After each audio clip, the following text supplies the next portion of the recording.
ఆశ్రయించి ఈ జన్మ ఎందే మోక్షం పొందుటకు చూడవాలి. బుద్ధి కోరువాడు పూర్వ వృత్తాంతము మరవకూడదు.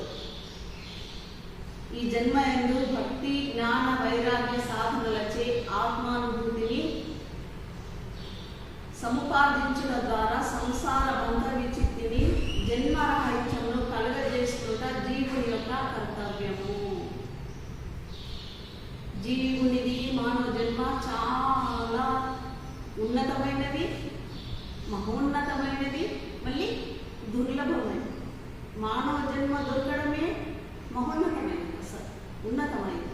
ఈ మానవ జన్మ దొరకడం అంటే చాలా పుణ్యకర్మ చేసుకుంటే మానవ జన్మ దొరుకుతుంది, లేకపోతే దొరకదు అంటున్నాడు ఇక్కడ. ఆ దొరికినప్పుడే మీరు ఈ సత్కర్మలు చేస్తూ సన్మార్గంలో నడుస్తూ మీ ఆత్మను మీరు దర్శించుకోండి అంటున్నాడు. ఒకటే ఎక్కడ చెప్పినా అదే బాబా చెప్పిందే చెప్తాడు.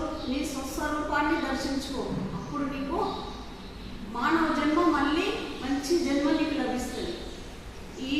ఈ జన్మలో నువ్వు ఆత్మను, భక్తిని, జ్ఞానాన్ని నువ్వు ఆశ్రయించకపోతే, గురువును ఆశ్రయించకపోతే ఈ జీవికి ముక్తి లేదు.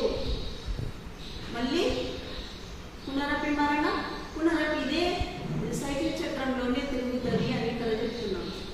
అయితే ఈ జనులేమో మాయాధులు, ఈశ్వరుడేమో మాయను దాటి ఉన్నవాడు. కాబట్టి అనేక జన్మల నుండి ఆయనకు అన్నీ తెలుసు, మనకు తెలియదు. ఈ జన్మలు ఎక్కడి నుండి వస్తున్నాయి, ఈ ఆత్మలు ఎక్కడి నుండి వస్తున్నాయి అనేది మనకు ఇవి తెలియదు అంటున్నాడు అర్జునుడు. నీకు తెలియదు, నాకు తెలుసు. నువ్వు ఎప్పటి నుండి వస్తున్నావో నాకు తెలుసు. ఎన్ని జన్మల నుండి నువ్వు నేను ఉన్నామో నాకు తెలుసు, తెలియదు. ఎందుకంటే నువ్వు మాయలో ఉన్నావు కాబట్టి నీ ఆత్మ నీకు ఎప్పటి నుండి ఉన్నదో తెలియదు. ఇదే జన్మ అనుకుంటున్నావు కానీ కాదు అంటున్నాడు ఇక్కడ.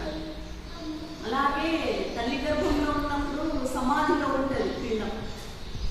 బాబా చెప్పారు, సమాధిలో అది దానికి అన్నం మీద ఏం అవసరం. సమాధి స్థితిలో పుట్టిన తర్వాత కూడా 3 నెలల వరకు కూడా అదే స్థితి ఉండదు. 3 నెలలు దాటిన తర్వాత మన మానవ లోకానికి ఊక్క అప్పుడు అంటారు చూడు, అప్పుడు సమాధి స్థితి నుండి బయట మనుషులను ఎప్పుడైతే గుర్తిస్తారో అప్పుడు ఈ మాయాలోకంలోకి వచ్చినట్టు. అప్పటి వరకు భగవంతుడి దగ్గర ఆ సమాధిలోనే ఉంటుంది. పిండం తరపులో కూడా ఎప్పుడైతే నీది నాది అంటావో ఈ మాయాలోకం, నాది